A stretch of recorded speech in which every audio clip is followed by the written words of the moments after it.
Good evening, good morning, good day. I am Scott Tiller. This is the Gunpla Insider for the Gunpla Network. Today I have with me Nico Tejada.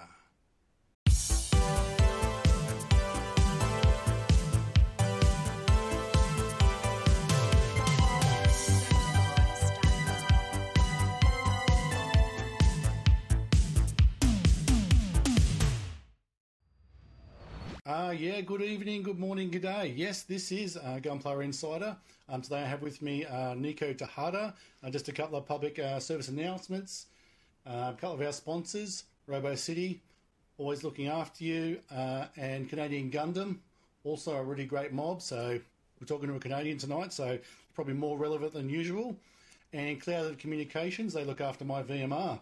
So thanks all you guys for making all this sort of thing possible. And thanks everybody for watching. So, Nico, mate, how are you today? Or tonight, Hello, sorry. How's it going? Midnight where you are, isn't it? Thank you so much. Oh, yeah, it's midnight right now.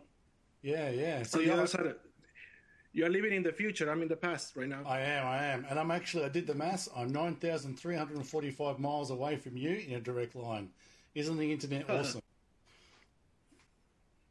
Yeah, cool. That is pretty far. Yeah, it is. So, Nico, you live in Brampton, which is in Ontario, just a little bit from Ontario, a little bit from Toronto. You want to tell us a little bit about yourself, sort of, outside Gunpla? Like, what do you do for, if you don't mind telling me, what do you do for a living? And, what keeps you going during the week to get home and do all these amazing builds? Well, I'm a graphic designer. So that's basically what I do. All sorts of design, from print to web design, even a little bit of video on After Effects. Yep. But I'm an illustrator. Right. So since I was very young, I went to I learned how to use watercolors and paint and all that stuff. So that was kind of my thing. The hobby of building models is actually pretty new to me. I only been doing it for maybe 3 years. Right. 3 to 4 years. I actually started when the movie The Force Awakens came out. Okay. Before that, I used to collect action figures and all sorts of stuff.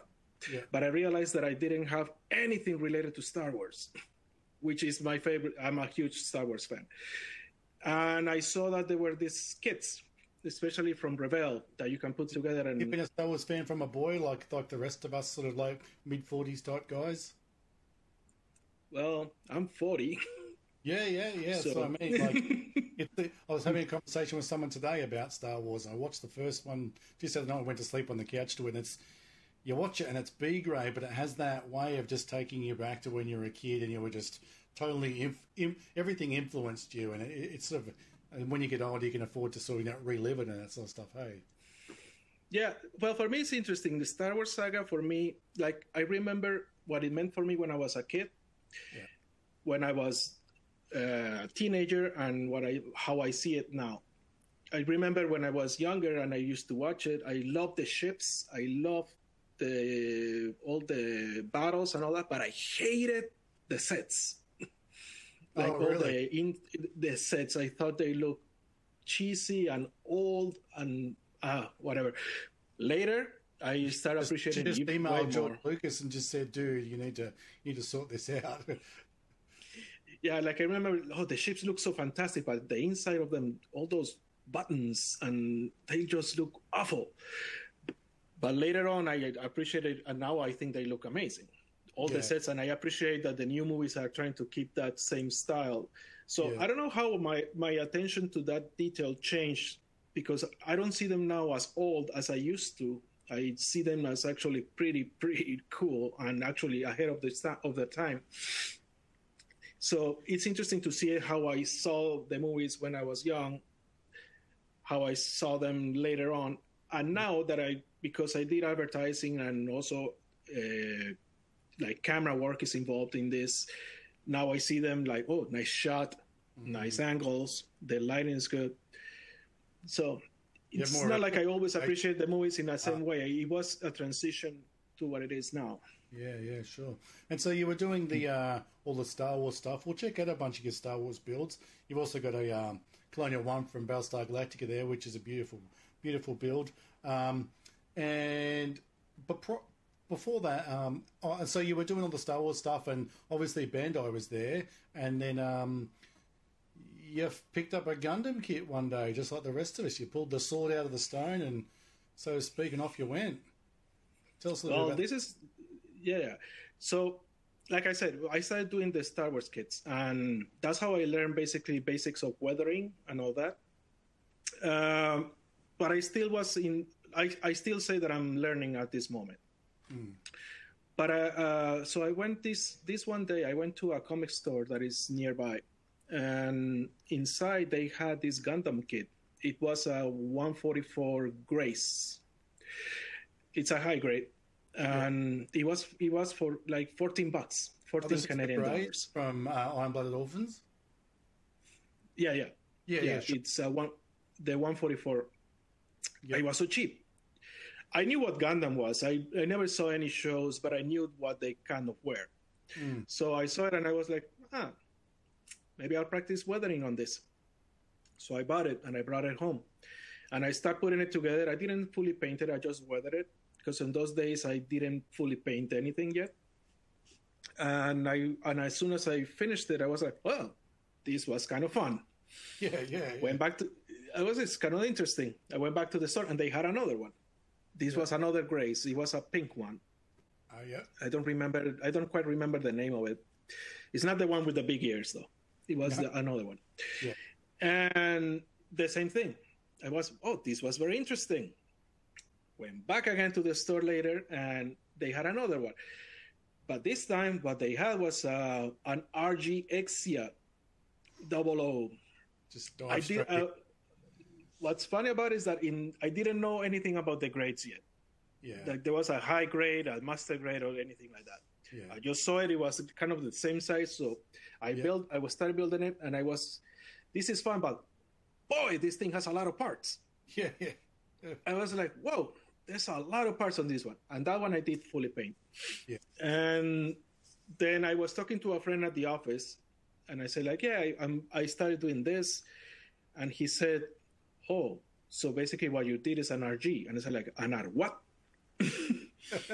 An RG. And he explained to me master grade, RG, and high grade. Yeah. And I was like, oh, okay, that's interesting.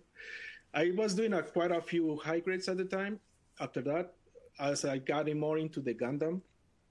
But then I started doing the RGs. And after doing that, it was hard to go back to the high grade. Also because the more you get into the hobby, not only Gundam, but all the other things, you start to see more technical stuff like the seam lines or things like that. And high grades are, well, some of them are full of seam lines. And even though I kind of know how to remove them, it's not fun. So I try to stay away from that. Yeah, totally agree. All right, so let's just shoot forward a little bit. You're basically, a few months ago, you find yourself at GBWC in Canada. Yep. And you've got a RG79G ground type. I've just put the image up there. There's a little bit of a delay between you and I because we are 9,345 miles apart. So just let me know when you can see your build there. I can see it now. Yeah, so let's talk a little bit about this thing. Firstly, there's no doubt that your weathering style it's very, very, very, very precise. It's very, in my opinion, it's very scale. I've had this discussion with a number of builders that you've got to have that ability to drag someone into the model and focus on areas that you go, holy cow, that is like legit. And then you can step back and go, but it's just a model. The goal, I don't think, is to trick people into thinking it is real. The goal is to temporarily take people in and out of those two states. And when I look at your stuff, I look at it, and if I just look at like the shoulder there and the rusting and the chipping and that is as scale as anything I've ever seen. But I can step back and enjoy it and then remind myself, this dude did this all by hand. And that, to me, that's part of the magic. So I just, your stuff is amazing. Mark Kirk runs the Gunpla Network Instagram, and Mark's always said if I run out of ideas or there's nothing around, I just go get a couple of Nico's photos because they are always winners. So congratulations there, mate. Yeah. So tell us a little about the RG. We talked before. You've got 2 or 3 of these builds. We'll have a look at another one later. But tell us a little about your personal GBWC experience, especially being one of the older fellas. You know, probably in the community. How did that all work out for you? Okay, so this build it's the story is interesting. Like, this is the second time I do this kit. The first one was for a previous competition. And like I told you before, like when I did that one and I weathered it, I thought it looked amazing. Years later, I did this one, and when I compare it to the old one, I see progress that happened, but also other things that I learned. So, and one of them is that weathering is not necessarily just the technique. Well, when you're weathering a specific piece, especially if you're doing a Gundam, which is supposed to be a gigantic robot the size of a building, other things come into play, which are the scales, the scaling of the weathering. The weathering should be something that emphasizes or enhances the actual scale of the model. Yeah. Because some things that I see and things that I used to do before, you would weather it, I do the washes and all that. But when you look at it, what would happen is that it looks like you had a toy that it just fell into the mud. Yeah. And you cleaned it up. So the weathering has to enhance the actual scale, and that actually helps a lot in giving it the realism. Yeah. And the composition and realism. So in terms of the concept for what I was doing here, is because it's based on also one of my favorite Gundam series, which is the 08 MS team. Oh, yes.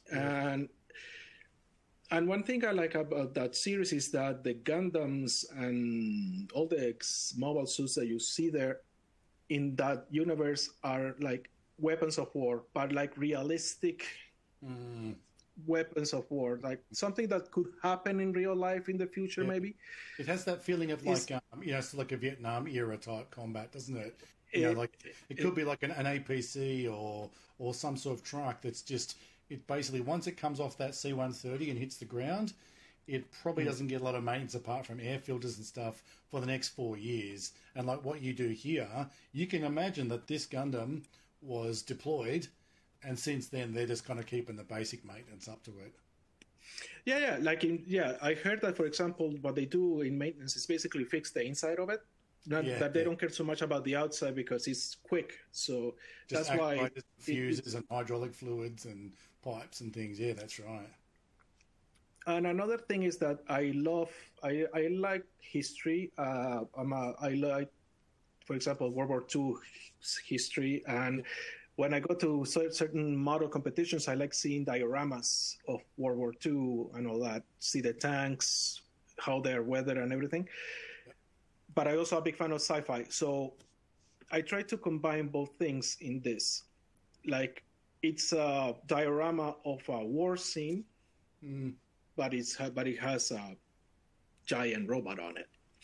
Do you have any particular story with this particular scene? Like, but there's 5 dudes down on the bottom hiding amongst the rocks or something. Like, what's your sort of like story here? So the story, because you see that he's standing on mud, right? Yes. But the land is actually pretty clean, and the grass is green and all that. Yeah. So my idea for this was that was actually the shore of a river. And in the series, you see that there's a whole bunch of these Gundams. It's not just the one, because this is the first Gundam mass-produced. So what I thought is that they're huge. And what they did is that they were just crossing the river or walking by the river. And because they're gigantic, they turned the river into a mud pile. Oh, they mess it up and the banks and that, Yeah. So it's basically they destroy the river. And this is like a scout team.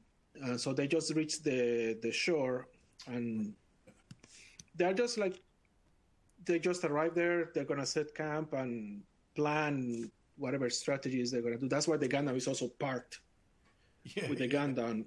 Yeah, it's not like in any war post or anything. It's just that it's parked.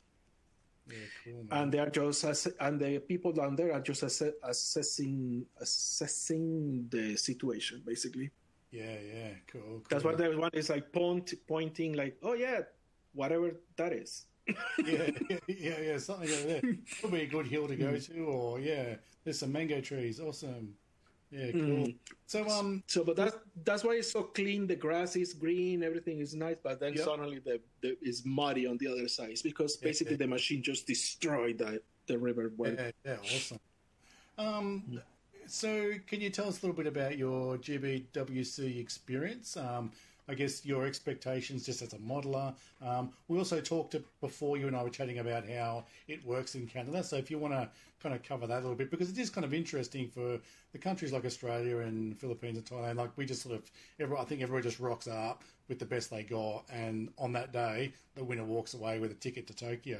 So yeah, fill some of us in on that, how it works for you guys.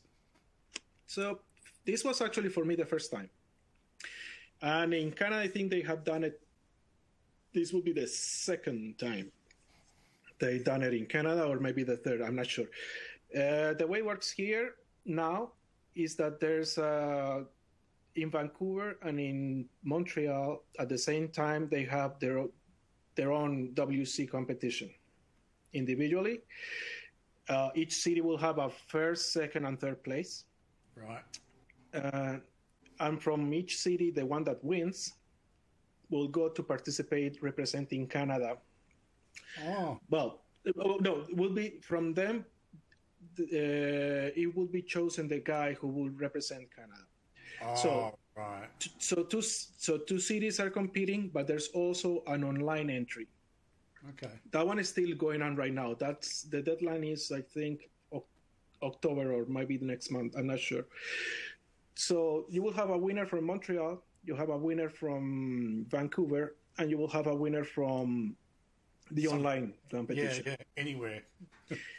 And those three will compete to be and the winner of those three is the guy who will go representing Canada. Wow. So even when Japan. On the day when you get your little medal, it's like it's not over yet. That's just the first trial. So to speak. Yeah, so I won second place in Montreal. Right. So I don't get and the guy who won, he did an amazing job. Yeah. I didn't get a trophy, but just to win in such a competition was awesome. And I love and for me, more than just the winning, I like the atmosphere of competitions, being able to go all nerd with other people who like the same thing that you do. It's important. I love the atmosphere. It's important. Meeting people who like this. Yeah, because you spend so much of your life being an adult and at work with all those responsibilities. Well, I'll try, yes. And you're doing all these things, and you do that, but then being able to just sort of unleash and release, and you learn so much about people. When this year was my first GBWC, I entered just so I could, contribute, because it's only a few years old. And it's always, always aiming to get more kits on display, because it helps the hobby in general. And for me, it was just go and just talk about it and learn about it and just enjoy other people's wisdom and knowledge. And, we went out for dinner and stuff, and you make a few friends. I've had a number of hobbies with RC aircraft and trucks and stuff, and you always want to try and get the opportunity just to go away for a few days and camp or whatever with people that just do it all weekend, and you come back kind of like either overloaded and exhausted. But totally worth meeting other people. And it has happened for me. Like, I met really awesome friends that I have right now. Yeah, that we met because of the hobby. Yeah, awesome. And it's awesome. I actually belong now to a group. We have a group called Team Also. Right. And they're great. They're supportive. They're talented. Yeah. And I was able to go to Montreal actually for the competition because of them. We got together and we went together as a team there. Oh, awesome. So that's a great outcome of this hobby for me. Yeah. Like awesome friends too. Yeah, I don't know if it's like you said you're 40, I'm 45, and there's certainly, like in Australia, there's this organisation called Men's Shed. You know what a shed is? Like a little, at the back where you play with all your tools and stuff. And it's an organisation where the general concept is meeting other guys. It's generally guys your age that it's just getting a bit of friendship, a bit of company together. It's not about we're all here because of cancer, or we're all here because we're motorcycle riders, or we're all here because of Gundam. But having other guys around that you can just hang out with, and there's a bunch of guys that I build with. There's a group that we kind of build with intermittently, but even just having 3 or 4 guys that you catch up with once a month, and you might bring a kit together. I had a few fellas over the day, and you bring a kit together, and you have a few beers, and talk about stuff, and you hardly even build sometimes. You're just catching up and you're just being with guys that you have so much in common with. It's nice and relaxing, and it allows you just to totally relax. Yeah, absolutely. Yeah. So prior to Gunpla, you said you were fairly well into Star Wars. That's where you started. So we might have a bit of I'll just start putting up some pics, and you can tell me when you can see them. But we'll start with the Ywing. So just tell us a little bit about, I guess, how you transition from things from space to things on ground. Like, what do you think you took?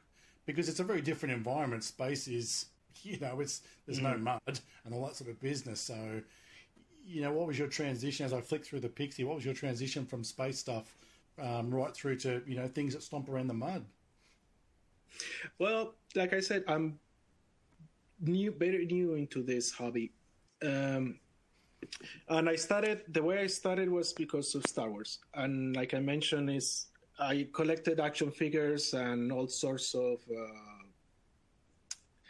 sci-fi swag, but I noticed that I didn't have anything very related to Star Wars at all. Right. And because of the Force Awakens came out, a lot of the Star Wars ships and stuff were starting to come out again as products, and I saw that Rebel had like kits that you can put together. Yeah. So the first one I got was the Millennium Falcon from Rebel. It was a small one. It's actually for kids. It actually makes noises and stuff. I got that one, and I wanted to weather it. And the way I did is that I asked my girlfriend if she could lend me her eye makeup. Oh yeah. And I basically just with a brush added some dust and stuff. And I remember saying, "This looks amazing." And did you show her? And she's like, "Yeah, sure, whatever." She's like, "Yeah." And she's like, "I can't believe you took my makeup." But it's funny because I saw it and I still have it. That's a model that I still have somewhere as a relic. Seeing that, like, oh, it looks like in the movie and all that. Yeah. I just added a little dust on it, and that was it. Yeah. But like, when you talk about the transition into the mud stuff, it was more of an evolution and discovering things. Because I started doing Star Wars, that was the only thing I was doing, and then I started weathering them. But I also like Star Trek, and I saw that there was a kit of the 1701 Enterprise. The Refit from, I think it's Water. I forgot the name of the company, but yes. And I built that one. It wasn't a great build because I was still learning a lot of stuff, but I kept transitioning. So I moved from Star Wars to Star Trek, and as soon as I discovered the Gundam stuff, some of them were ground types, but at the same time, I started going into competitions or checking competitions or tutorial videos and everything. And a lot of the tutorial videos that I used to, or I still watch, are from people who build tanks or aircrafts, because those are the best source of material to learn weathering techniques. And I started seeing them building those dioramas. Yeah. And I was like, oh, that looks so cool, especially the mud ones with the mud. I put mud on, if I can put mud on something, I'll put mud. Yeah. Just put the and I wanted to like build something like that. So I started transitioning to that. Yeah. So it was more like an evolution, but I still like to do, like I'm planning to go back to Star Wars and do Millennium Falcon, the actual Bandai one. Yeah. I have it, but I haven't built it yet. So it goes back and forth. The Colonial one there from Battlestar Galactica. Oh yes. Yeah. So what did you? This is probably from the reboot series, is it? Yes, from the new one. This kit I got it a long time ago, like a long time ago, before Gundam. I was in the stage that I was building. I was very interested in just getting kits. So I'm a big fan of Battlestar Galactica, and I thought this chip is very interesting. I like the design a lot. In terms of the kit itself, it requires a lot of skill. And I'm not saying that mine is perfect, because it's probably not. It's supposed to be a snap fit, but I had to use a lot of glue. So basically, I could say that this is my first glue kit. And the decals, they wouldn't fit properly, so that's why it only has like a partial version of the decal, and I added some Gundam ones actually to it. Oh, right. Nice work. Yeah. I basically just made a version of this chip for myself. It's not accurate to the series at all. Yeah, that's cool. But I thought it was very interesting. Yeah, I've just moved on to the chance to weather. Yeah, no, the weathering is great. I've just moved on to your K2SO build. So, as I said, there's a bit of a delay. So, it'll come up for you in a sec. Yeah. So, I think we were discussing this before, and I have seen this kit done a number of times, and I think I don't know whether it's your lighting in the photos or the way you've done it, but I think people have a tendency to repaint this kit just a little bit lighter than I have. Sort of like I remember it from the movie, because like it was an Imperial droid, and you know when they're wandering around at the end, they're kind of like they're walking past brand new shiny ones, and you think this was similar. At one point it was shiny, but obviously now it's not. And yours is that nice darker. There's still some remnants of its previous life before it was, employed within the rebel cause. So I'm just going to flick through the pictures here. So I'm gonna suspect that you really enjoyed this, and when you finish this, it's at somewhere where you could see it a lot, because it is truly magnificent. Yeah, I got interested in doing this kit because I saw Lincoln Wright. He was building his. And I was watching, because I watched a lot of his tutorials, and I was following the progress on the one that he did. Yep. He did one, his was white with orange. So he made it his own version. Yep. So I got really interested in the kit. But what I do is I try to keep it as close to the series as much as I can. Yeah. And that's the thing I love about Star Wars, is that all the machines that you see in Star Wars are dirty, are rusted, are beat up, and I like that, especially when they're possessed rebel. Exactly. So in terms of the technique, in the technical aspect of this kit, this requires a bit of work. It has some seam lines that need to be removed to make it look good, and it's like very visible ones. So that was a thing.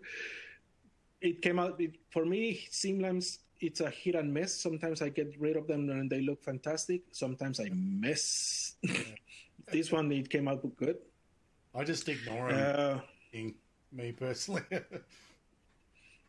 I used to be, but because I got more into the techniques and competitions and stuff like that, then I noticed that that's a thing that actually is like part of the hobby to get them removed. Yeah, definitely.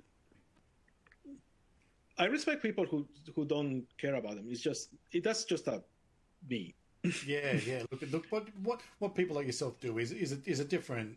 It's a different journey altogether. I've always said from the beginning, I'm more of a snap builder, and if I get the feeling for it, I'll just sort of detail some stuff on. As long as it, for me, as long as it all kind of looks cool sitting in my cabinet when I'm here having a beer and I say they are, that's for me. I just do not have the patience. I get much more enjoyment seeing what you guys deliver than what I can ever possibly do. There's just one thing that when I first looked at this very picture, this is the rear view, is the color separation you've done in the head, and it's almost like the bottom part, then the bottom of the rear of the, let's call it the skull. It's almost that's still that semi-original sort of colour, and maybe that's been replaced at some point. They've got some parts, but then the main sort of skull cap is obviously like the rest of the armour, or just that different types of material used, who knows. But it's those sort of things that, just really make it totally pop. Yeah. I use metallic black on that, and also rubber black. Those are one of my favorite choice of colors when on my builds. Black? Sorry, what? Is the Tamiya rubber black? Yeah. Yeah, it's good. I do it for my base coating for my weapons and stuff, and it lays down a nice thick, matte, dull, and then you can just do whatever you want on top, eh? Yeah, I only use this because I don't have an airbrush. So basically, I use these cans, and these are great. Yeah. The problem is that, man, those are expensive. I know what you mean. I bought an airbrush earlier in the year because I was going through a bunch of cans, mostly just clear coat and stuff. So you don't have the space for a booth and an airbrush. Do you just go out onto your patio or out in the back near the driveway, or what do you do? No, I do have a space. I actually have a spray booth down in the basement. Ah, right. The thing, I don't have, well, I have an airbrush actually. I don't have the compressor. The compressor. Yeah. But also, I think that I enjoy about when I build is that, and this help a lot with that, is that usually what I do is I work, right now I'm in my dining table. This is where I work. Yeah. So when I'm building, my fiance is in the couch watching TV. Yeah. So I'm here putting things together. So when I'm painting, I just put everything on this. Yeah. And I run downstairs, do the painting, then I bring it back. Yeah. This lacquer usually dries fast, so after they dry, I start snapping them together. And we are together. Yeah, I know that if I start using the airbrush, that means that I'm gonna be downstairs for a long time. So.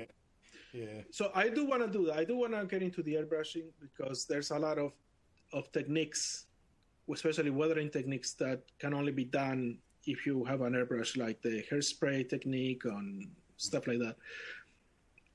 But for now, I'm still doing the cans. But and when you start hitting, it will evolve. Holy cow! Look out, Montreal. Yeah. It'll come up for you in a sec. I've just moved on to I see it. Yeah, look, anybody that loves droids, this is, name a droid, R2-D2, like it's going to be on the tip of everybody's tongue. Yeah, tell me about it. So, for example, with this kit, I learned a few things. First, I learned not to paint the runner. Yeah. Yeah. Because I was trying a lot. This is when I was trying to fully paint kits. So I tried to paint all the pieces on the runner. Yeah. And I learned not to do that because I was focusing, for example, on one particular piece, but I didn't notice that I was overspraying some other ones. So I was planning to do this as a clean build, like a brand new R2. Right. But because I oversprayed it, so it kind of looked, some of the detail got blurred by the paint. So I was like, damn, whether it is. Good save. Fantastic. And actually that helped a lot. But that was totally by chance. The texture that came out of the paint, that they overpaint, just helped a lot with the weathering. Yeah, yes. This was one of your early builds, was it? Yeah. And you can only see certain angle of this because it has a seam line on the head. And I didn't remove seam lines then. Oh, really? You would have thought they could make that, that piece as I know. one piece. Because, you look at, kits like... No, it was a freaking sandwich. He's got, massive shoulders and stuff. You'd think they could have done something. Oh, that's a shame. So that's why you don't never see, this side of it. On the side on, because it has a seam line there. I probably would do it again someday and remove the seam line. Yeah, I can't imagine it'd be a terrible seam line because it's just sort of straight over the top and you can... And it's the only one too. It's just like... Yeah. And I guess So that's why you only see. Yeah, the other seam lines, they just use like some of the panels down the side to. It's almost like a panel line than a seam line. Yeah. Yeah, cool. But this was a great kit. It's really small. It's really tiny.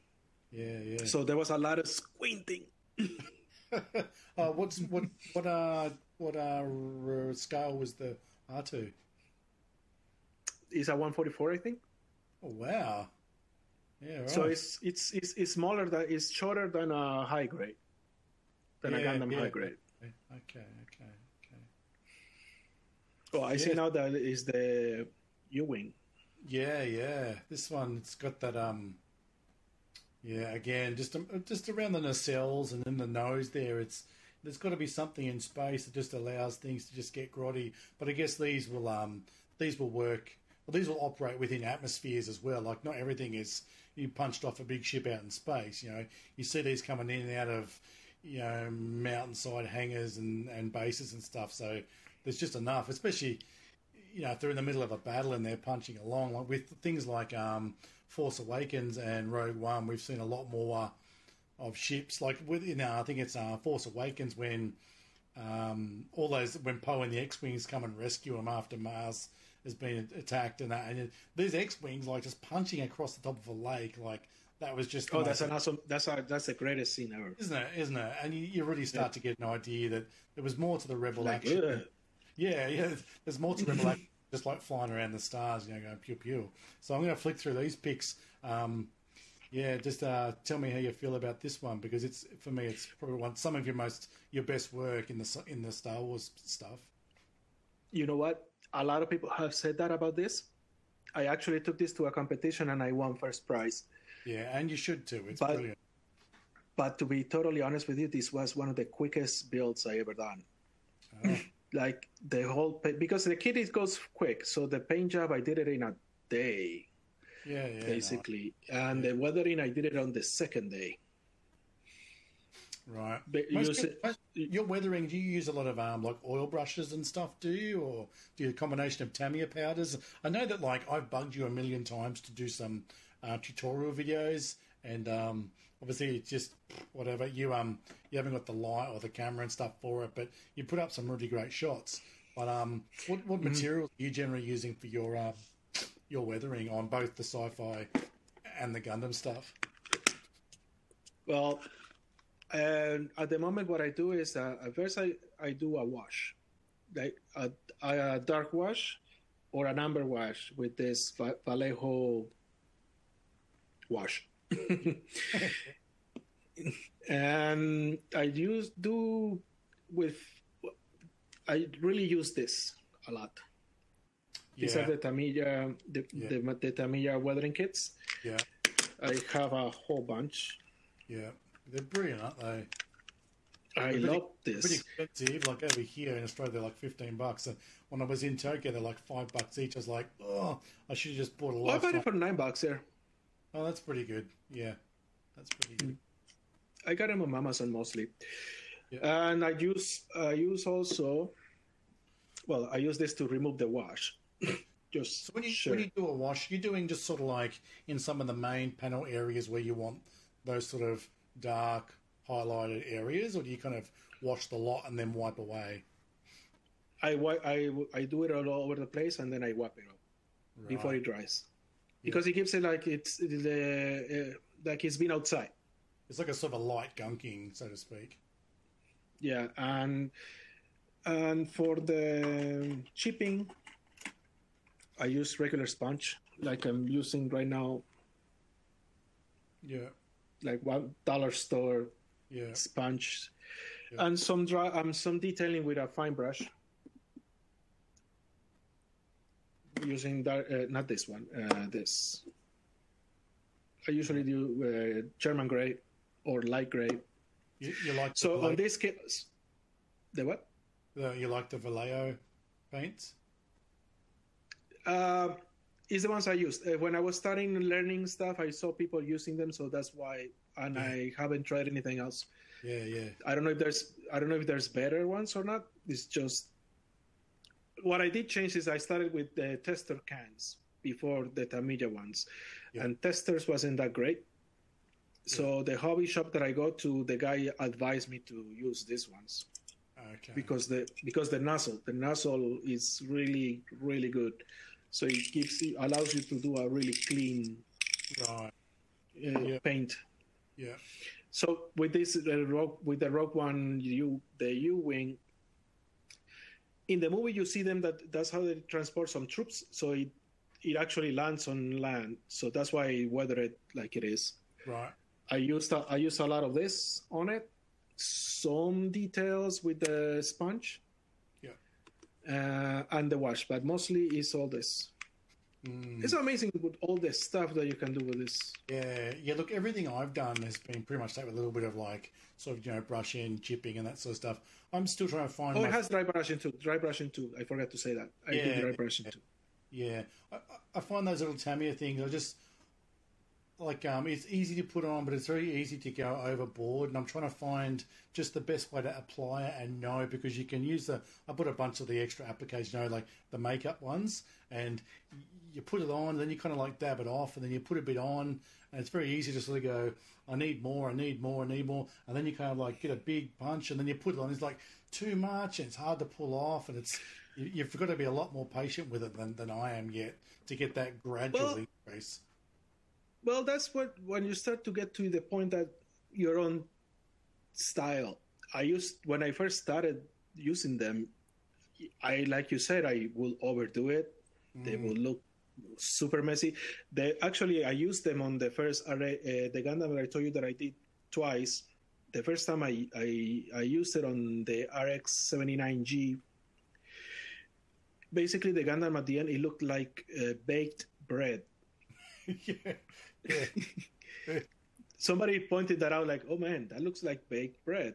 And it did. I overdid it, like super yellow, super dark. And by using it more and seeing tutorials, looking at pictures, seeing everything, you start developing your own style. Like here, this is the latest one that I'm doing right now. Yeah. And I'm basically a lot of this of this kit. Is this. So I learned how to try to scale the weathering even by using this. And I think you can achieve it. What do you use to apply it? Yeah. Oh, this comes with a so you just use it applicator. Yeah. I just wonder whether you used a brush or something else to kind of have a bit more control, keep it subtle or something like that. But you can use. I also used where I go to Shoppers Drug Mart and I could buy what women used to do there. Yeah. You can use those too. Fine. Yeah. I've got the Ywing up there. This is just when I thought the Ywing was your best work. I look at the Ywing, and you've still got all of that beautiful weathering in the front end. The way you've got all those sort of like venting from the front, those black streaks and stuff. But then you move back, and it just gets more and more amazing. It's almost like that inner frame Gundam style. But yeah, this thing is pretty intense. Actually, that's what it is. The story of the Ywing, apparently what it is that those were bombers from the Clone Wars. And what the rebels did is that they acquired those bombers, but they removed the plates. So basically, they just left the inner frame. Right. I think just it will be easier for them to fix them or to do maintenance. Yeah. And I love that concept of that machine being like that. The concept of having removed them to make them easy to fix or whatever, I think is awesome. Yeah. I love how dirty it is. This kit I built it a long time ago, way before the Ywing. I have another one, and I'm going to apply the new things that I learned on that one whenever I do it. But I still think this one came out pretty well. The things with this kit, if people want to build it, they need to be careful with the pipes. Because the piping on this kit, each pipe is just plastic. It's just a tiny piece of plastic. And I heard a lot of people before I do a build, I try to go online to see what people say about it. And I heard that a lot of people broke a lot of the pipes when they were building it. So I was really extra careful. Yeah. And there's a lot. There's a lot of those. So this kit here is it's a lot of pieces that go on, or do you have to kind of work with just huge chunks of space that you've got to kind of, like you look at the back there where all those pipes junction and the sort of pontoons come together. Is that a one piece, or is there several pieces making it a bit easier to kind of like work with and then bring together? Okay, no, the torso, there's a big, there's the cross of it. Yeah. Those are big pieces, but you add small pieces to it too. Right. Just like, for example, a Gundam inner frame, like you have the main leg, but then you put some other inner frame on it. Yeah. And gives one. Same thing with here. Each pipe that you see there, it's an individual pipe. Even the little ones that you see there, each one is an individual piece. Yeah. It's one thing. And all the details that you see. Mm-hmm. Yeah, one thing I noticed with the PG Mark II is the leg. Like when you build the leg up, and it's not just like it gets to a point where it's structurally sound, but then it starts clipping these other bits on, and you're just looking at it going, so I'm going to be able to do that like a nice sort of tarnished brass dry brush. I won't even have to mask. I can just paint that bit and it'll just snap on. It's covered in. Like if you don't give that inner frame a good go, you're missing out on so much. It's such a massive reward at the end. Yeah, actually, I've been following your build because I do have that kit. I have that perfect grade, but I still haven't done any. Still haven't been like ready for it. Yeah. So I I've been following your picks. Oh, good. I hope it's helped you to sort of see what's going on inside, because inside the feet and stuff, it's just phenomenal. Yeah, I don't really paint a lot, but I plan to actually paint the outer armour of that, or paint the whole thing. I'm just trying to find myself a blue that is a bit lighter, because as I found with the RG, once you panel line it, even though it's matte, it's all sort of disappears, and I just want that. I want to retain that sort of menacing look, that sort of deeper blue, but also allow the panel lining to actually be worth the effort, so to speak. So I'm just sort of working with a few people that know a lot more about painting than I do. I've got the airbrush. I might even do what you sort of do in cans. I'm pretty sure I'm going to appreciate it, and it's perfect because like the shoulder plate like this big, so it's going to be like a good one to do. Yeah. Not working with a little 144. That's actually one of the things that I still don't know how to do, and I would love to learn how to do, is that basically the pre-shade, but you need an airbrush for that, right? It's a fine art, isn't it? Yeah. Have a look along here. Baby steps. Yeah, that's exactly right. And as long as it's still fun, that's kind of what really, really, really counts, right? Mm-hmm. It really does count. I think some people may just miss that a little bit every now and then. Now, you do clean builds. I kind of, when I found actually, these, I was yeah, actually with my Gundam work, most of the builds I do are clean builds, and very few I weather. Yeah. Star Wars, everything I weather. Yeah, I mean, you pick all the Rebel ships, so the day you find a Rebel ship that's nice and clean, it's probably not owned by a Rebel unit. Yeah, it's still on the showroom floor. Yeah, I've just got if you find something that clean. Yeah, I've just got your gun can up there. I'll probably just flick through a few of these clean builds. I think we've got the Stein and a few others in there. Stein's obviously one of my favourite suits, and I guess just tell us a little bit about when you do your clean builds. I like the way you do your dioramas. They're sort of they still allow the build to be kind of the centre. A couple of guys and a bit of a hanger. Oh, for that, I'm gonna tell you this. I love these things. Oh yeah. These are the mechanical chain bases, I think they're called. Yeah. I have a whole bunch. This is so I have a few of these. This one I keep when I do photo shoots. Like I do like a 144. I use this as a background. Yeah. I weather this one and I put some decals. I don't know if you can see them there, but I love these things. Stickers and stuff. These ones are amazing. And if you put some effort on weathering them and giving them that rust look, they even more. So they enhance your builds a lot. So that's what you see in this picture. This is my other set. In here you can see I have more than just one. Because you can buy them separately and then just put them together and create like a big hanger. Yeah, they go up from like A up to like F or something crazy. There's like 6 or 7 different sets. Mm-hmm. You can make like a whole... I would love to do that one day. Yeah. I'll just start moving on to the pictures of your high nu. Like the high nu is one of the most commonly built and displayed, photographed, probably mobile suits, in my opinion, on the web. But as a machine, it truly is phenomenal. And when someone goes and paints it on top of that, you deserve the respect. Like it's a Vercar, so proportions are great, stickers are great, and I just wanted to. I think you chose a blue on this. It's just there's something a little deeper, something a little more royal. It's actually, it doesn't look very well in the pictures. It's actually more purplish than blue. Right. So it's not the same color as it's the original, but it still is it's purple, but more in the blue side. Yeah. I painted. This is a full painted one. Yeah. This is a great kit, but it's very, very difficult to pose. The backpack falls off a lot.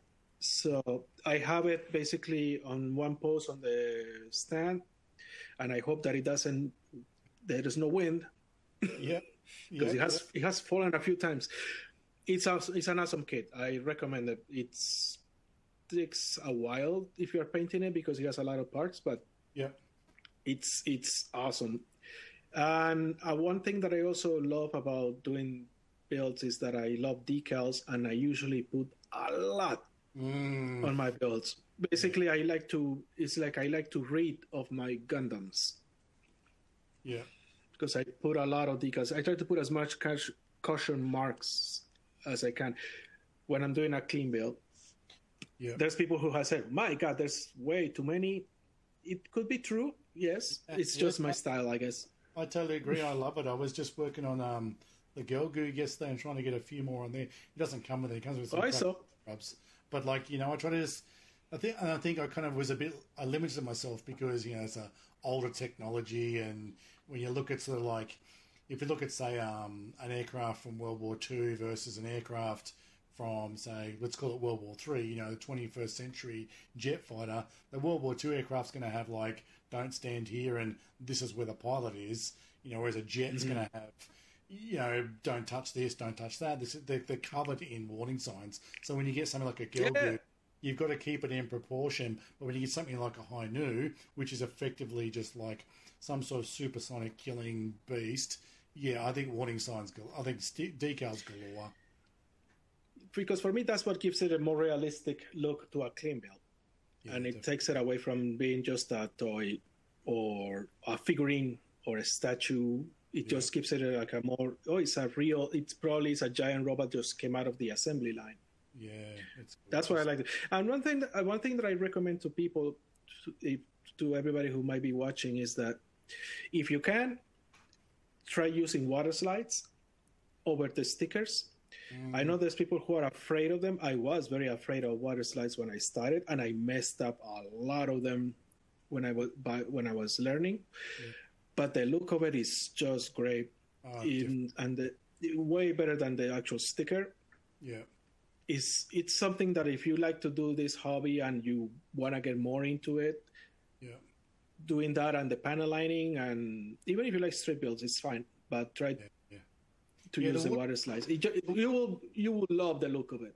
Yeah, definitely. Like this, I've sort of a couple of guys that sort of started a little bit around my time. They're like, what should I do? I'm just go and buy a couple of sheets of any old water slides. Doesn't matter which ones. I bought a bunch of generic stuff that are just sheets of whatever, and it doesn't matter if it's like an MG or a HG, doesn't matter. And then find a couple of builds that you're not like that, fond of, and just have a go. And the thing about water slides is you can put them on, and I've had water slides I've put on, left the kit sitting there for a few days, and then you can go back with a cotton bud and water. Yeah, exactly right. I've got a drawer full of just cuts and offcuts and pieces. you can go back with a cotton bud a few days later and just kind of wipe them away, you know. So the water slides are not permanent. There's nothing to be scared of. And it's just a process. Dip, dry, put on, have fun. You just got to remember to breathe. Yeah, that's right. You just got to remember to breathe, because I find myself a couple of pairs of tweezers and you're like, yeah. I do the same thing. I just hold it. Especially I do also that when I'm doing the chipping with a fine brush. Yeah. So my hand just goes like that. So I just go like, yeah, cool. And I started with stickers. The first Gundams that I did, I used stickers. The first when I did my Mark II, the RG one that I did, the OG colors, I did it with the stickers. Yeah. I have a few my first RGs, they were fully painted and everything, but I used the stickers on them. So, but I liked them at the time. I tried the water slides, and then they look better. So, but I'm not saying that people who do stickers are wrong. No, if that works for you, it's fine. No. That's right. And look, there's no doubt that the water slides do look better as an end result, especially if you put a top coat on them. But it was like, I was talking to Josh the other day, and Josh said, you know, Bandai want you to build a HG every weekend. That's the hobby. Go to the store, buy a HG, bring it home, and if snapping it up and putting stickers on it and putting it over there and posing it a bit and sharing a few photos of it and saying, this is what I do, that is 100% fine. You know, too many people get dragged down a rabbit hole, and then 3 kits in, they're like, I need $400 worth of airbrush and compressor. Whoa, just slow down and just enjoy, watch a bit of anime and just, you know, relax a bit. I've got your custom RG Mark II up there. Can you see that one? Yes, I see it. That's beautiful. That was the original. That was a Titans version. Right. And like I told you, I got this kit after you built yours. Oh, thank you. Because I saw you like, I want to do this kit again. And since I did the other one, I want to do the Titans too. And totally change it. I've got the Mark II, which is the one you saw. It just builds itself for an RG. It's one of those. It was like a book I couldn't put down. It just snapped up. The inner frame came together beautifully. I bought recently. It's an RG, but it's got like it's a P Bandai. It's got like a bunch of Amuro Ray type decals on it, and totally fictional, but it kind of works. I bought it pre-built because I just loved the Mark II. Mark II. Yeah. It's good. Yeah. It's the Amuro version. Yes, I've seen it. Yeah, it's pretty cool, and I've also got the I've got the 8 here. Maybe you can see that. Yeah, I've seen that one. I've got the 80s one still in the box, which is ready for a rainy day. And I'm gonna do this Mark II again with the other one, the regular colors, because like I told you, I used stickers on the one that I did, so I want to build it again and use water slides on that one.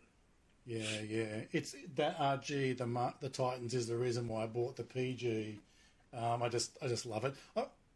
I'm not 100% happy with the PG. It has a different sort of and you might notice a different kind of like proportions. The RG is quite slender, and it has that real kind of Greek Adonis type thing, whereas the PG, for me, it seems like the legs are a bit bulkier. I think they wanted to squeeze a lot in, and it just seems the quads are a bit sort of square and stuff. It's still impressive, but it just has more of a rounded shape to it, as opposed to sort of tall and slender. It's also because that the RG line came after, and that Mark II, the perfect grade, is actually old. Well, not super old, but it's older. Yeah, so it is. And with the RG line, I think what they try to do is to make them look, the Gundams, as if they could be a realistic version. Yeah. So, but for example, I love the RG Mark II, but recently, actually, for this one, I used the bottom half of it is the Mark II Revive, which is a high grade that it just came out. And those proportions, I think, look better than the RG. Right.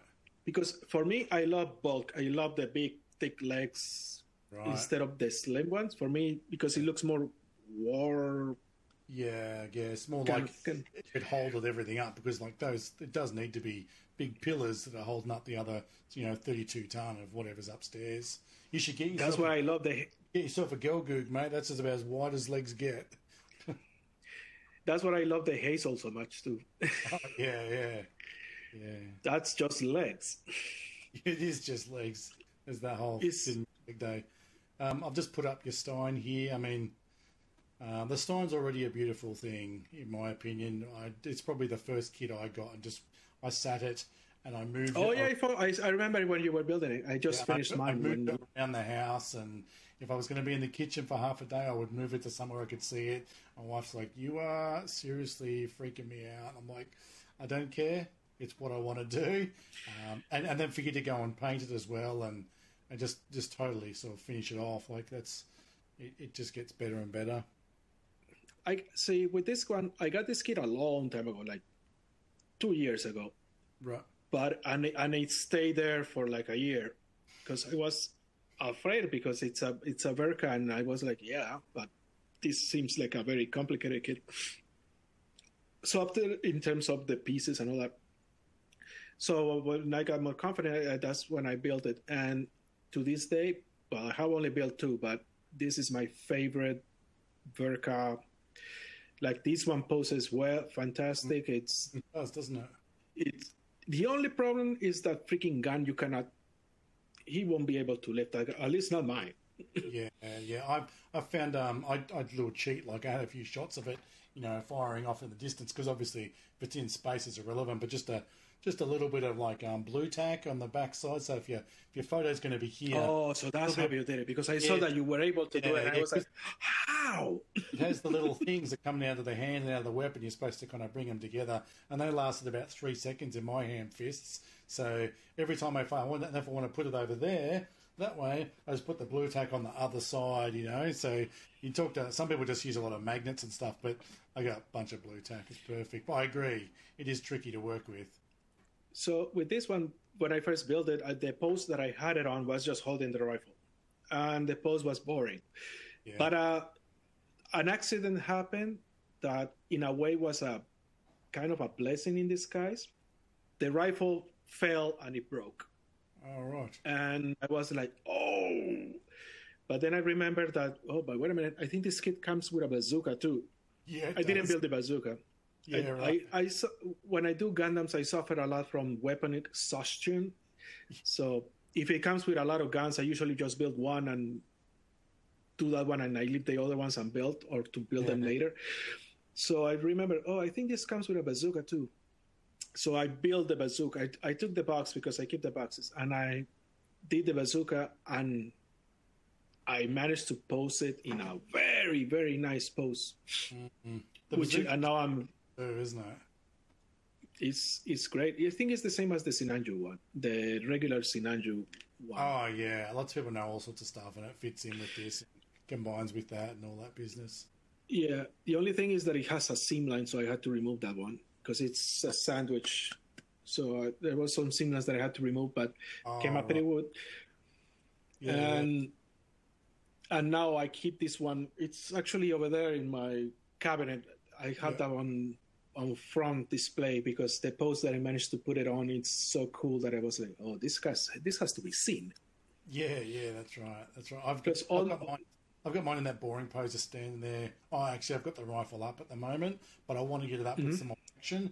But at the moment, it's sharing it's sharing with the Sazabi, and there's not a lot of room in there. So once I've got the new and the high new, once I get the new built, I'll stick him in next to Sazabi, and I'll probably buy another cabinet so I can get the Stein out and get it sort of looking a little more awesome. Yeah. The thing is, when I build, as soon as I finish a build, because they're all painted, right? So I'm like in that stage. It's like when you buy a new phone.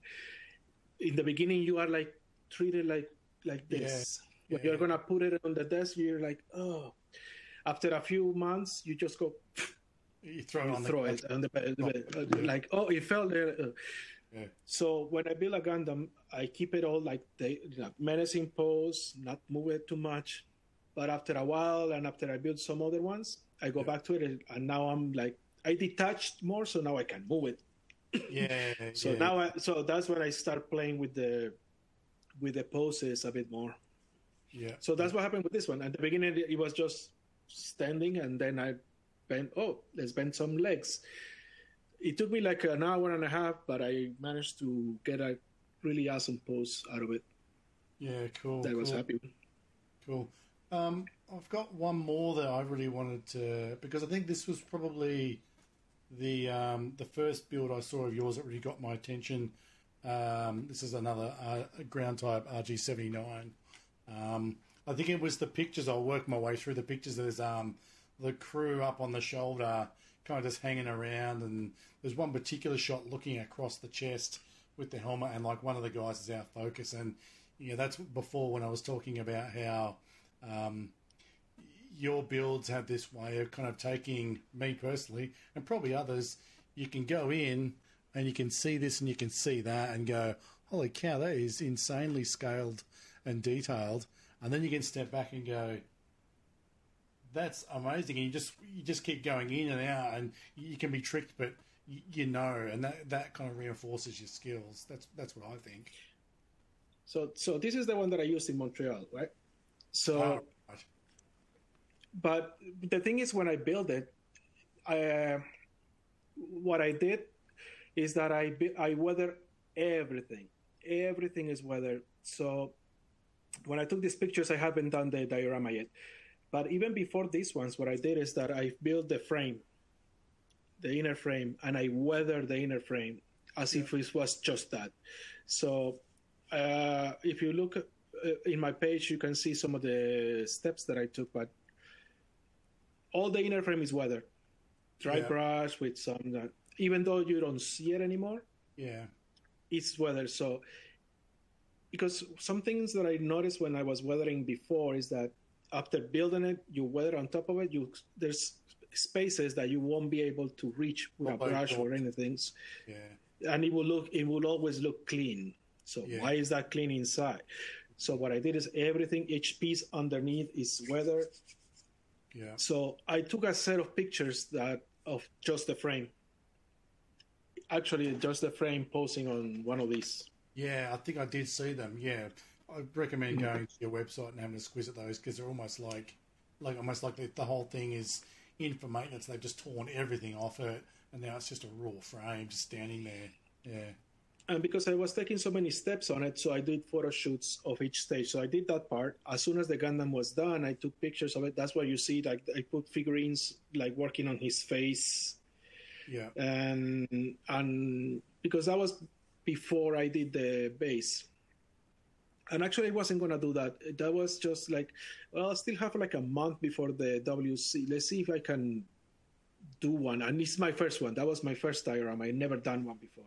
Yeah. So that was also, let's see how it turns out. Yeah. And I think it turned out pretty well, but I know that there's still a lot of stuff to learn on that too.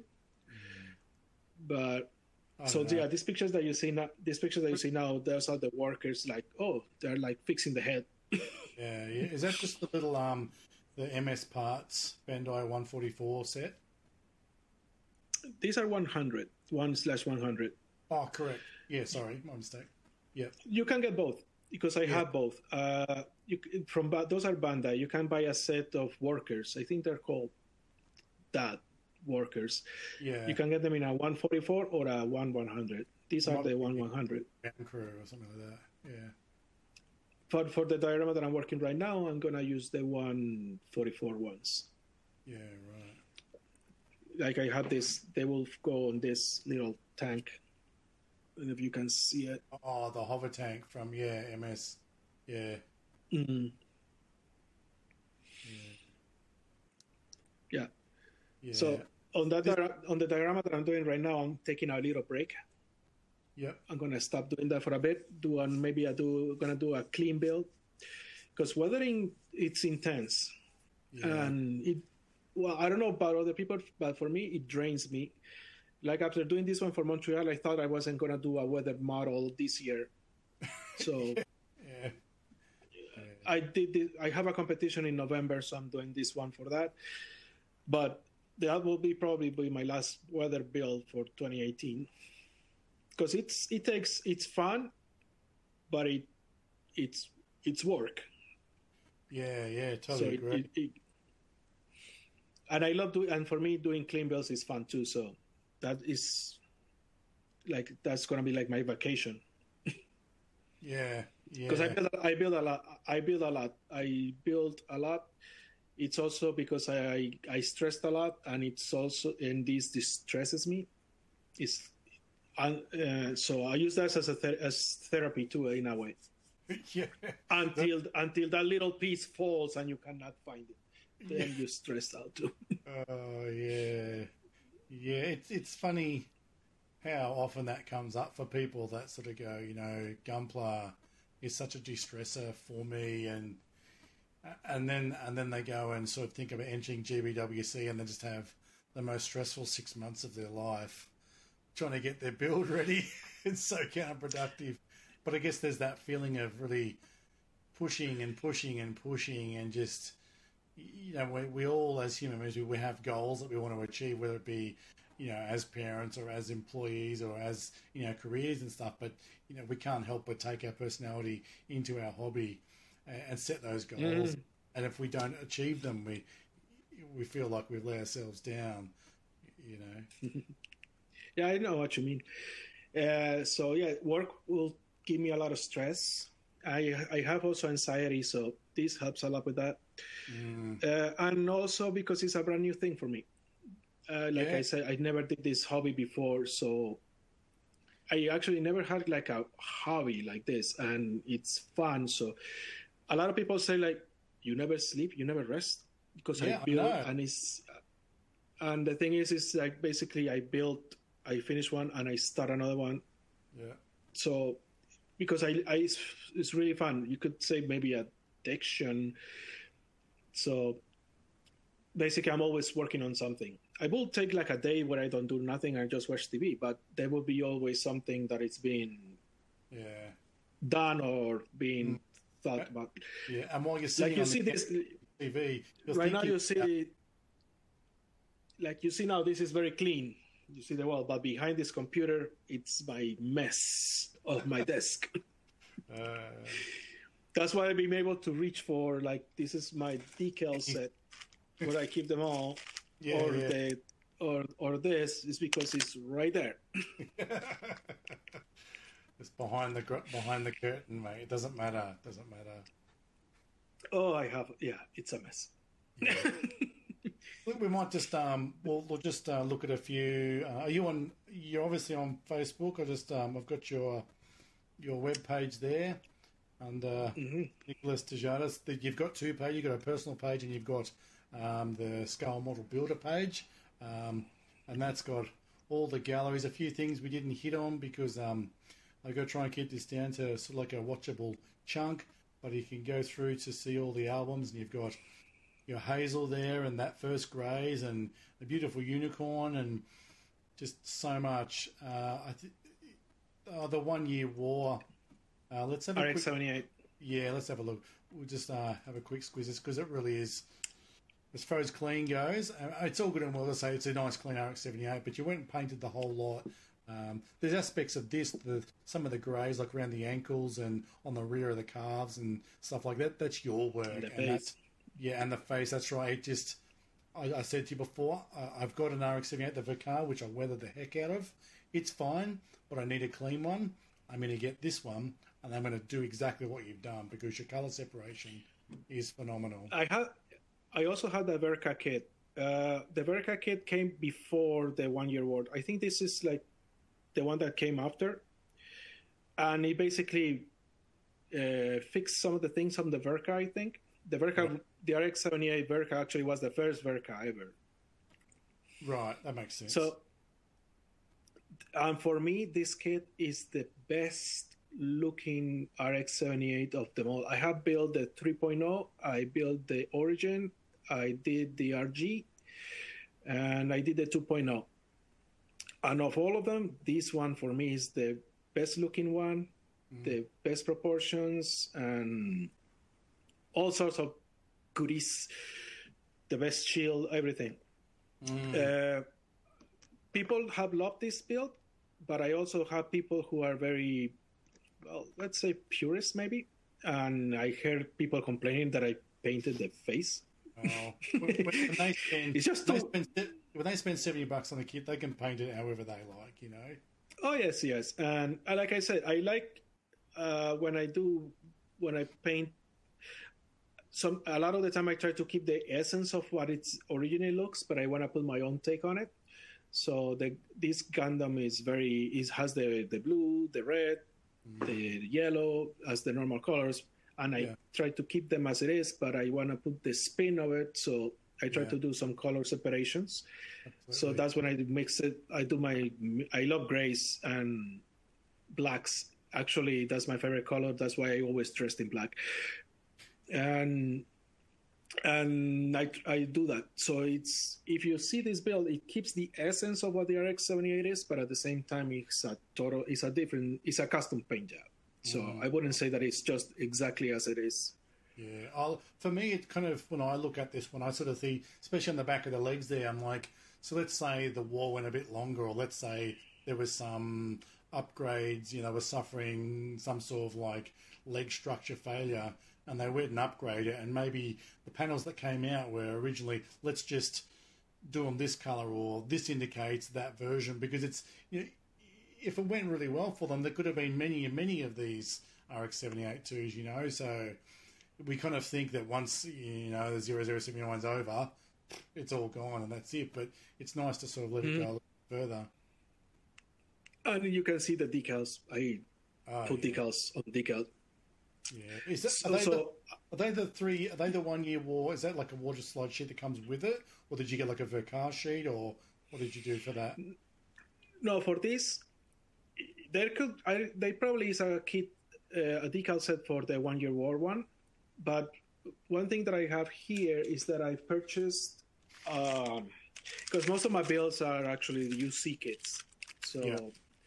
So I got this, which is a generic decal sheet of EFSF. Yeah. Is that the Bandai one? The big, like... Yeah. It's Bandai. I have used third-party ones, but mostly I try to get the Bandai sets. Yeah, I don't think we can get those here yet. Is that predominantly like an MG, like a 1/100 scale sheet, or? It comes in both sizes. Right, cool. It's not just a particular one. So here, for example, I don't know if you can see those logos. Yeah. Well, you see them backwards, so you see that they range in scale. So. Yeah. No, it's by the time it gets to me, they flip it around again. Yep. Yeah. Okay. So yeah, I use this mostly. You can see that it has been chopped a lot. Yeah. But I also have all sorts of sets. So what I do is now, when I first started, I didn't care much about the affiliation of if I was being accurate or not. So there's a few builds that I did before that people were like, why is that GPO Gundam with a Gundam seat decal set? Yeah. So I was like, I don't know, because it looked nice. Yeah, but now that because I started watching the series more and got more into it, I try to keep them. I still not necessarily use the actual set for them, but I try to keep them at least in the same affiliation. Yeah, that same sort of feel. Yeah. So people can go and they can see on your webpage there. So go over and take a squiz, and I follow you, and I see you like 3 times a day because it doesn't matter. I enjoy seeing it, because your feed gets so full. So if I can get a smattering of Nico, every couple of hours, it's fantastic. Your whips are frustrating because you get to a point like where you are now with that latest build, and that whip is like, for me, it's like I'd be happy to be done there, and I'm like, what is there left to do? But I can see the amount of detail and effort that you're going to it's incredible, and pushing. Well, for this one, for example. Yeah, well, for the one I'm doing right now for example, 2 days ago I finished the shield. Today I actually finished the other shield. So that's the whips that you see today. Yeah. You probably will see more details that are going to do to the ground, and then you're going to see details on the actual base. I take pictures. I like to share. One thing that I get a lot is, there's a lot of people who like my work, and they say compliments a lot. I am grateful for that. I always try to respond to every person that writes something as much as I can. If I miss this, because it's too many, and also because I post in a lot of groups. Yeah, I can imagine. And I think that's fantastic. So, because I see people, they like when I post the whips because they are following the build with me. So I have people who tell me this, you post too much or too many, but I say to them, well, the thing is, there's people who like to watch every single step that I do. So that's why I do it mostly for them. Yeah. I like to share. Most of these I like to share. It's not about bragging. Yeah. Because when people tell me like you are an inspiration and all that, I'm thankful, but I always respond to that. I'm still learning, because I am actually still learning. There's people who I follow online and I follow their tutorial videos and they are like amazing. Like Lincoln Wright is one of them. Jimenez is another one. I even started when I first started the show, the hobby. I still do. For example, Zacharias is another one. I love his clean builds. He does really amazing stuff. There's other ones that I just don't remember the names. Yeah, I'm very with like I do a lot of whips of just the sort of snap up process, because there's like you mentioned Zach. There's one thing I like about Zach is he'll do a kit review, but he'll do it like an out of box snap, because believe it or not, there still are people out there that just enjoy grabbing a kit, snapping it up, and I'll get round to detailing it. I just like collecting the kits. And for me, like the PG, like $250, if you'd asked me 6 months ago if I was going to buy a $250 kit, I'd be like, you are crazy, man. That's nuts. But now having it and playing with it and, putting out some shots of how beautiful and gorgeous it is, I would hope that someone would say, that's it. That looks awesome. Because you get no look. I don't know about where you are, but over here, all the boxes are sealed. In Australia, you can't even open the box to look. I found in Japan you could open boxes and have a look, so you could look at the detail. But over here, you can't open a box. So all you're looking at is the box art, and you're hoping there's $20 worth of joy in that huge box. So I like to let people understand this was really nice for me. And when you get people that follow you on a regular basis and see your work, and you meet them around, say Gunpla Network, and they start to trust that.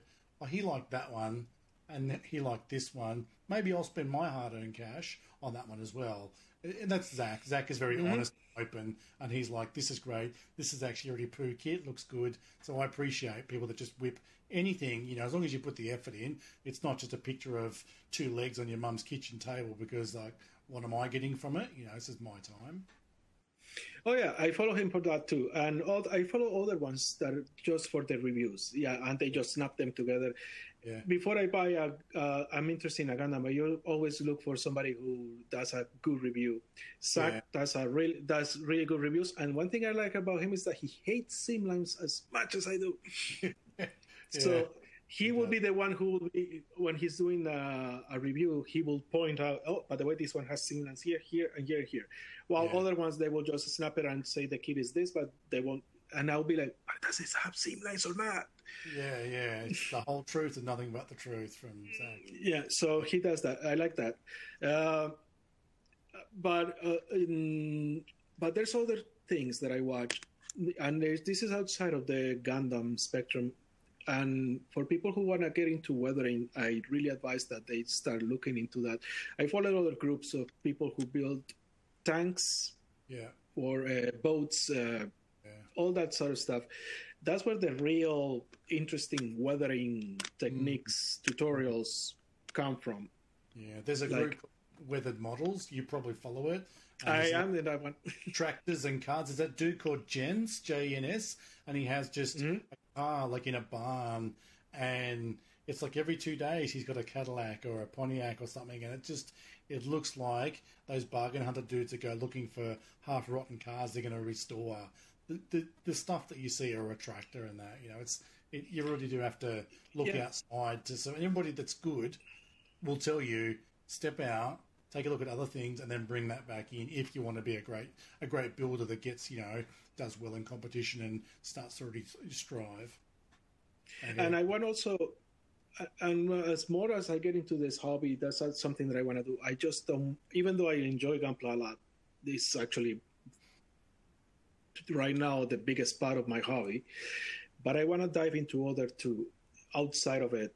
That's one of the reasons I did the Battlestar Galactica kit, because I had bought the kit before, but I wanted to build it now because I want to get out of it. Yeah. Because when I built it, I noticed that I was very, how do you say, Bandai spoiled, if you will. Absolutely. I was very Bandai spoiled. Well, you get used to like everything fits so fine, so perfect, and then you get to this kit, and my God, that's a fit. Yeah. Or what is this gap? Potty on it. So, and that's where, and when you look at other people who build tanks, when they're doing a review on their kits, they say, and the fitting on this kit was in most part well, because apparently as part of the hobby, it is to fix fitting issues. Yeah. And the glue part and all that. And I want to build tanks. I want to get into that too. I want to do, and that part of the hobby comes with a whole bunch of different rules. I think, like Gundam, the good thing about it is that there's a lot of freedom. Yeah. You can do your Gundams, but when you're doing war scenarios or tanks, those come with rules. Yeah. Those have to be accurate. There's accuracy, time period that you have to consider. Actually, the weathering on them will be a factor, because let's say there's a Panzer and you weather in a certain style, and they say, yeah, but this kind of tank never was on a desert, or this tank was never on snow. Yeah. So why is it on snow? I have a D-Day Sherman that, rolled off, and it looked exactly like that. Had these numbers on it. Had a couple of bags hanging off the back and a bit of sand. You start putting that very one with those insignia, covered in mud. They're like, it didn't make it up the hill, buddy. There's no way. It should be weathered like. Yeah. Yeah. Why is it like this? That's what I would love to do it too, but it totally deters me, because I know that I struggle just to have fun sometimes, Oh, and it's scary. I have, like I said, I never tried doing glue models. And when I do use glue, I noticed that for some reason it ends up being all over my hands. Yeah. And there's that fingerprint that got on the kit. And you're yeah. All right, well, look, I'm going to estimate it's approximately 1:30 a.m. where you are right now. I'm going to assume you're probably going to go and build for an hour, because you need to now wind down. Who knows? Because you're such a night owl. I've been trying to keep in touch with you over the last 3 or 4 weeks to work out the best time for us. I really appreciate this being midnight for you and Sunday afternoon for me. It's been a fantastic time. We've shown you a Facebook group there. You on Instagram or any other platforms that you want to plug before we sort of finish up here? I do have an Instagram, but if you want to see my stuff, it will be better if you follow me on Facebook, on my Facebook page, because what I do on Instagram is I just use it to do, if I'm going to do a filter or not. So on my Instagram, you will see a lot of my builds, but you're also going to see a lot of pictures of my cat. Yeah, no worries. Gundam and cat seems to be a pretty common combination. Or a selfie of me, like. Yeah. So it's not. I don't have an Instagram that is dedicated just to that. No, it's I social media mostly on Facebook, but that's basically what I use. I have a Twitter, but I hardly use it, and Instagram, like I said, that you will find a lot of pictures there, but the pictures that you find there are mostly the ones that I'm going to put on my Facebook page. And actually, that's why I started a Facebook page, because a lot of people were asking me this, where I can find your stuff. And I was like, I'd rather have a page outside of my personal Facebook. Yeah. Just like I get a lot of friend invitations. Yeah. And sadly, I cannot just accept them all, because if it is my personal Facebook, then I cannot just be accepting everybody. So it's better if you go to my page, and then it's just dedicated to that. Yeah, I do comments there. Forever. No worries. Yeah. All right, buddy. Look, thank you so much for your time. I've tried not to... It's an honor. I'm so happy that you got... when you told me that you wanted to do this interview, I was like... Look, I've tried to control myself. Like, I have watched your work. since I came in, and just sort of like, oh my God, that stuff's... There's not often I say I would buy kits pre-made off people, but your stuff is the sort of stuff that, if I can ever get to that stage, I'll just be so happy with myself. There's that, the Nico level. So that's where I'm aiming for. I know a lot of people really appreciate, like you said, you respond, you're supportive, you're encouraging, and you're always kind of forging ahead, and you've got a really individual style. And I think, you've got these people that you look up to, but I think that you're moving in a direction that is very... Nico is his own guy, so keep that in mind. Eh? Well, my advice for people would be, don't be afraid to do it. Like I said, I'm still learning, and practice and go for it. Don't do experiments on the expensive ones. Try doing the experiments on the cheaper kits. But one thing that I see also a lot, and a lot of people get discouraged, is I see a lot of the bullying on some people who are just starting, and they do questions, simple questions, and there's people who are more experienced, and they just go and with the attitude of bullying. And I see people that get discouraged, and they say that I stopped building because of this or that. And there's other people who tell them, don't be a crybaby, take it like or whatever. Yeah. What I would say to them is that being bullied sucks. There's people who have done it to me, and you have to accept that, it does hurt. But don't get discouraged because of that. And if you're just starting and people are criticizing you, just remember that you're just starting. Yep. When I started, there were times that I would do those questions, and I got those kind of responses. But still, I just didn't give up on it. Yeah, I mean, so I don't. There's only like one or two groups that I'm part of, a local group, an Australian group, and Gunpla Network. I think there's a couple other smaller kind of like Xeon-specific ones. And so I have nothing really to reference it off. But I personally believe that, because I'm an admin at Gunpla Network, there just doesn't seem to be the same angst. Like, we get called all sorts of nasty words because we're like, don't talk to him like that. And they're like, oh, I just wanted to tell him how crap it was. He needs to know. It's like, he doesn't need to know. He's just building a plastic robot just like you did 2 years ago, and he enjoys it, and you're getting a kick out of taking that enjoyment away from him. So just ramp it down, or you can go find one of the other angsty groups. This is how every day we've got to be adults, we've got to go to college, we've got to please our family. This is our time just to settle down and relax. So, look, I appreciate Just put yourself in that situation. Just put yourself in their situation, like, oh, this guy is annoying me with this question, but wait a minute. There was a time when I had that question, and I wish somebody would have given me the answer. Yeah, I mean, people that do that, they're often, they're probably pretty big on road rage and probably just rude people in general. And sometimes you've got to accept that a group is not the place for certain people. And it's like, there are groups that love it, so go off and throw rocks at each other over there. There's no need for that sort of stuff.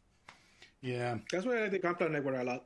I like that group a lot. It's one of my first to go when I start doing my postings that I go all over the place. Gunpla Network and Toronto one are my first ones always. Yeah. I love it. I love you guys. Yeah, thank you. We love you too. All right. On that note, we're going to call it there. You're going to go and crawl into bed, and don't worry, it's Sunday tomorrow, so you get to have a bit of a sleep in maybe for you. And look, we all thank you so much for your time. We thank you so much for your work. Thank you very much. Thank you for the opportunity. Positive influence. It's very easy to be great at something and to be a jerk about it, and you are exactly the opposite. So, mate, we may speak again. Who knows? And we're following you. So keep up the great work, buddy. Thank you so much. Thank you. All right, Nico. Thanks, mate. We'll be in touch. Thanks, mate. Thank you.